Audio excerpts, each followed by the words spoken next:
We like to imagine that history is a museum, quiet, finished, safely behind glass. Rome is something you visit in photographs, not something you live through. But money has a way of dragging the past back into the present, because money is never just a tool. Money is a social contract. It is a story a civilization tells itself about what is real, what is owed, and what can be trusted. And when that story starts to fracture, empires don't usually explode. They soften. They corrode. They keep functioning, right up until the day they don't. Rome learned this the hard way. Its silver coin, the denarius, wasn't powerful because it was round metal. It was powerful because millions of people agreed it meant something. Soldiers accepted it as pay. Merchants accepted it as payment. Families accepted it as security. The empire didn't run on legions alone. It ran on belief you could hold in your palm. Then the costs of empire rose the way they always do.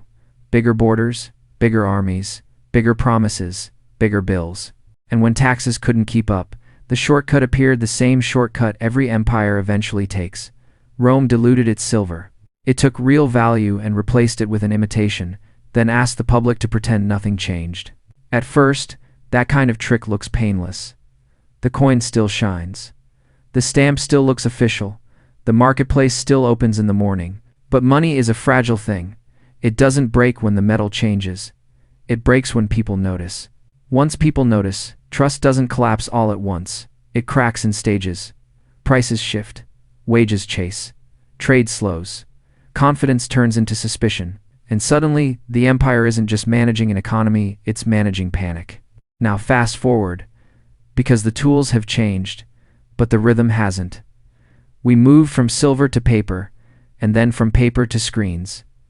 Today, money is mostly a number in a database. It's not carried home. It's logged in. It doesn't jingle. It updates. And that feels like progress, efficient, instant, modern. But it also means we have converted the oldest human institution, trust, into something that depends on electricity, networks, institutions, and permission. Rome debased its silver with fire and hammers. We debase our currency with policy, debt, and keystrokes. Rome took centuries to hollow out its coinage. Modern systems can expand balance sheets in months, even weeks, with decisions made behind closed doors and executed at the speed of code. And that is the uncomfortable question this story is built around. If an empire once collapsed because its money lost meaning, what happens when our money is not even physical anymore? What happens when the foundation of daily life, paychecks, savings, pensions, transactions, credit exists as a digital promise that can be altered, frozen, traced, restricted, or simply denied? Because if the next era of money becomes fully programmable, then money stops being merely value. It becomes a lever. And the moment money becomes a lever, power changes shape. So tonight, we're not going to treat Rome as ancient history. We're going to treat it as a warning label. We're going to map the pattern: innovation, expansion, corruption, illusion, control.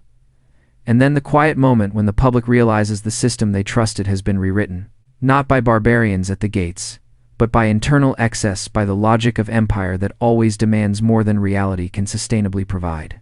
One of the most dangerous moments in any empire is not collapse. It's the period right before it, when everything still appears to work. Rome didn't fall when markets shut down overnight. Its streets stayed busy. Its trade routes stayed active. Its coins still passed from hand to hand. What changed was invisible at first: the relationship between money and reality. When value becomes abstract enough, people stop asking what stands behind it. And that is where illusion becomes policy. Modern money perfected this abstraction. When paper replaced metal, governments promised restraint. When gold backing disappeared, central banks promised discipline. And when money finally became digital, society accepted convenience as proof of safety. A number on a screen feels stable because it updates cleanly. A banking app feels trustworthy because it loads quickly. But stability is not the same as strength. Rome learned that when its silver content fell, while the coin's face remained unchanged. We are repeating that lesson when balance sheets expand, while productivity, wages, and real purchasing power fail to keep pace. The turning point for modern finance came quietly in the 20th century, not during a war or a crash, but during a decision. When the final link between money and physical constraint was cut, Money stopped being a claim on something real and became a claim on future belief. From that moment on, governments no longer needed to tax or conquer to fund ambition. They could borrow. They could print. They could defer the cost to a later generation. And for a long time, it felt like a miracle. Growth continued. Markets climbed. Living standards rose unevenly but visibly. The system seemed to have solved history, but illusions always demand maintenance. Debt must be rolled over. Interest rates must be managed. Confidence must be protected at all costs. When growth slows, money gets cheaper. When markets panic, liquidity floods in. Every intervention buys time, but time itself becomes the enemy. Because each rescue teaches the system a dangerous lesson. Risk will be absorbed, discipline will be postponed, consequences will be socialized. Rome did this with coinage. Modern economies do it with bailouts, stimulus, and emergency measures that quietly become permanent. The pandemic revealed how thin the line really was. Faced with a sudden stop, governments did what Rome could never do at scale. They created vast sums of money instantly. Not through mines or conquest, but through coordinated keystrokes. The justification was survival, and in the short term, it worked. Collapse was avoided, but value was diluted. Inflation followed, not as an accident, but as a mathematical outcome. Prices rose, savings eroded, and purchasing power slipped away from those least able to protect it. The tax wasn't announced. It didn't need approval. It simply arrived. This is how stability becomes deceptive. Systems don't fail because people stop believing overnight. They fail because belief is stretched thinner and thinner until it no longer supports the weight placed on it. Rome reached that point when soldiers demanded higher pay and merchants demanded higher prices. We reach it when wages lag behind costs, when debt replaces income, and when confidence depends entirely on central banks acting faster than reality can catch them. And now, the system is preparing its next evolution, one that promises even more stability, even more control, and even less friction. To understand why that matters, we have to examine what happens when money stops being merely digital and starts becoming programmable. The moment money became digital, it crossed a quiet but irreversible threshold. It stopped being something you owned outright and became something you accessed. Cash in your hand is final. A digital balance is conditional. It exists inside systems, governed by rules written by institutions you do not control and often do not see. Most of the time, those rules feel benign, even protective. But history shows that power rarely remains neutral once it gains the ability to shape behavior. Rome's emperors enforced economic order with legions and decrees. Modern states enforce it with policy and infrastructure. The difference is speed. A Roman edict took weeks to travel. A digital command executes instantly. When money is code, it can be monitored, modified, paused, or redirected in real time. That efficiency is sold as progress, and in many ways, it is. Fraud drops. Transactions accelerate. Tax collection improves.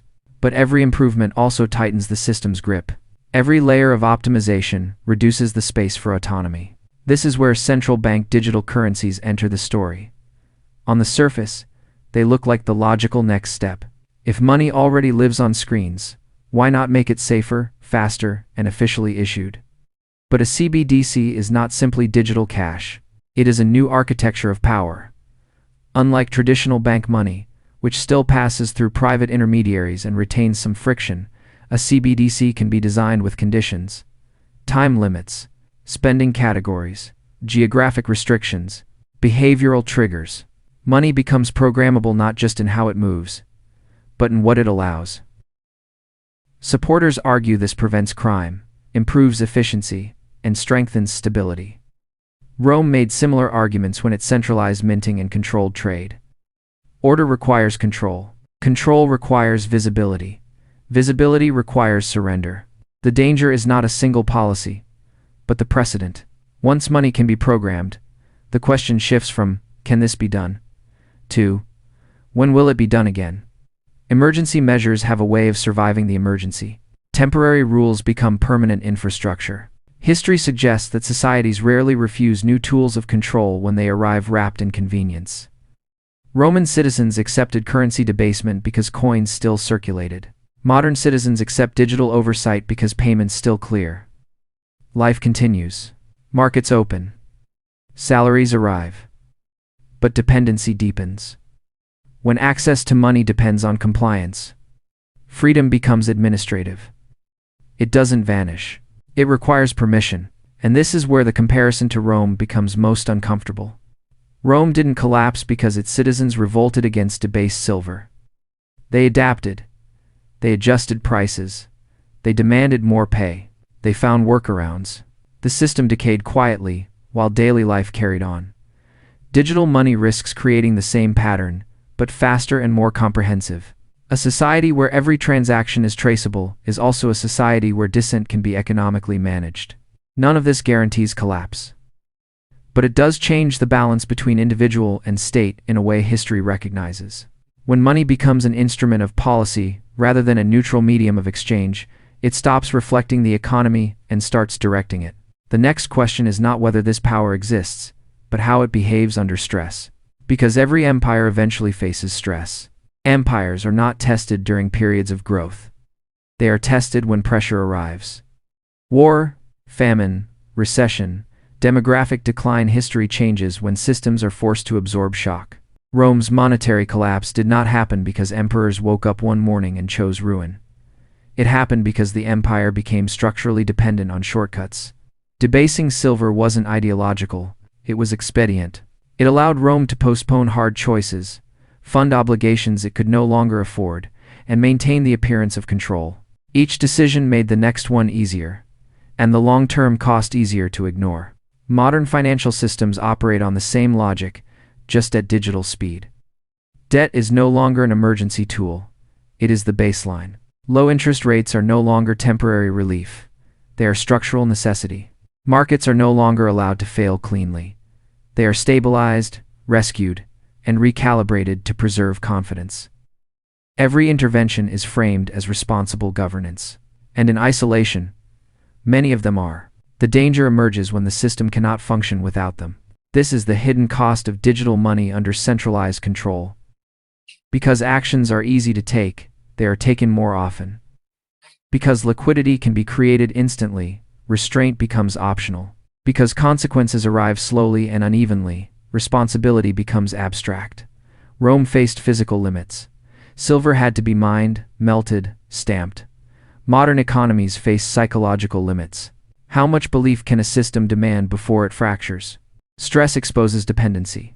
When inflation rises, central banks are forced to choose between stability and solvency. When rates rise, debt servicing explodes. When rates fall, asset bubbles inflate. Every path leads to imbalance. Digital systems accelerate this cycle because feedback is immediate. Markets react in milliseconds. Capital moves globally in seconds.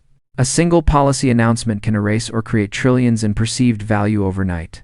What took Rome generations now unfolds within political terms. The social consequences follow a familiar pattern. Savers are punished as purchasing power erodes. Debtors are rewarded as liabilities shrink in real terms. Asset holders pull ahead while wage earners fall behind. Trust shifts away from institutions and towards speculation, hedging, and escape routes. Rome saw this when barter returned, and foreign coins replaced imperial currency. Modern societies see it in the flight to assets, alternative stores of value, and systems designed to exit rather than reform the core. And yet, from the inside, the system still feels functional. Salaries clear. Apps work. Markets open on schedule. This is how decline hides itself. Not as chaos, but as normalization. The public adapts to higher prices, tighter controls, and deeper surveillance, because each change arrives as a solution to the last crisis. Rome didn't collapse under one emperor. It hollowed out across many, each managing decline just well enough to pass it forward. Digital money magnifies this dynamic. Because control is centralized and automated, responses become faster but less reflective. Policy turns reactive.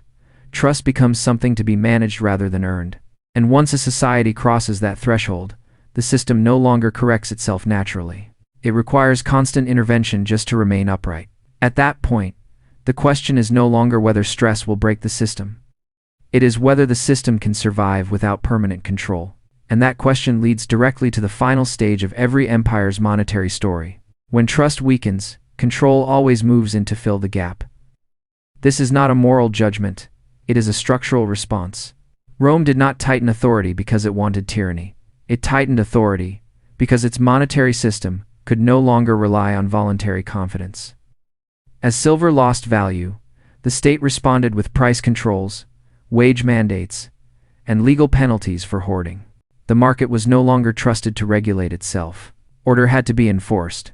And once enforcement becomes normal, freedom quietly becomes secondary.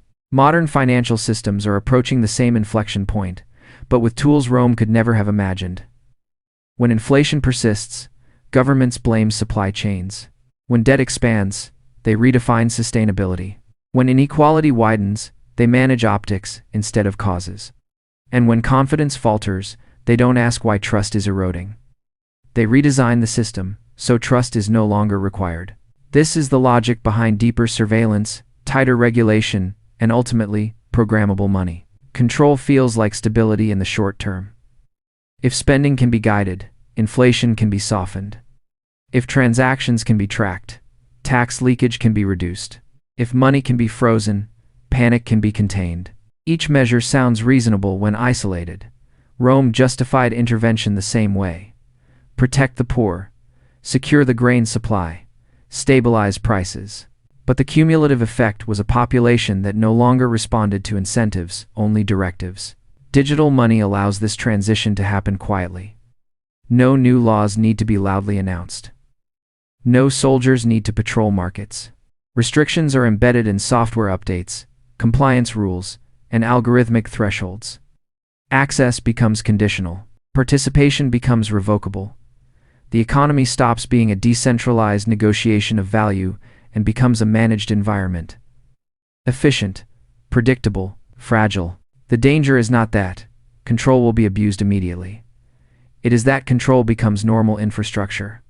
Once money is programmable, political pressure will always push to use that capability. Crisis after crisis will justify expanding its scope. Temporary limits will extend. Emergency tools will become standard features. Rome never returned to honest silver because it could not afford to. Modern systems may never return to neutral money because neutrality undermines control. At this stage, decline doesn't look like collapse. It looks like compliance. Citizens adjust behavior not because they agree, but because resistance becomes costly. Innovation shifts from creation to circumvention. Wealth concentrates where control is weakest. Trust doesn't disappear. It migrates away from official systems. This is how empires lose legitimacy without losing functionality. They still operate, but no longer inspire loyalty. And that is the paradox at the heart of digital money. The more perfectly it works, the more power it centralizes. The more power it centralizes, the less confidence it needs. Eventually, confidence becomes irrelevant. At that point, money is no longer a shared belief. It is an administrative instrument. History shows that when money reaches that stage, the end is not sudden. It is quiet. The empire continues. The system runs. But the meaning that once held it together has already drained away. And when meaning disappears, something else always rises to replace it. Empires do not disappear when their monetary systems fail. They transform. Rome did not vanish the day its silver became worthless. Its laws persisted. Its roads endured. Its language shaped civilizations long after the empire itself fractured. What collapsed was not daily life all at once, but the shared agreement that held the system together. Money stopped being a trusted bridge between effort and reward. And once that bridge broke, people stopped organizing their lives around it. History shows a consistent pattern here. When official money loses credibility, societies do not descend immediately into chaos. They adapt. They seek alternatives. In late Rome, barter returned. Foreign coins circulated alongside imperial ones. Local power replaced central authority. Economic life fragmented into smaller, more resilient units. The empire's center weakened, but life continued on the edges. Collapse was not an event. It was a reorientation. Modern digital money risks triggering a similar shift, but on a global scale. When value becomes unstable or conditional, people begin to separate money from wealth.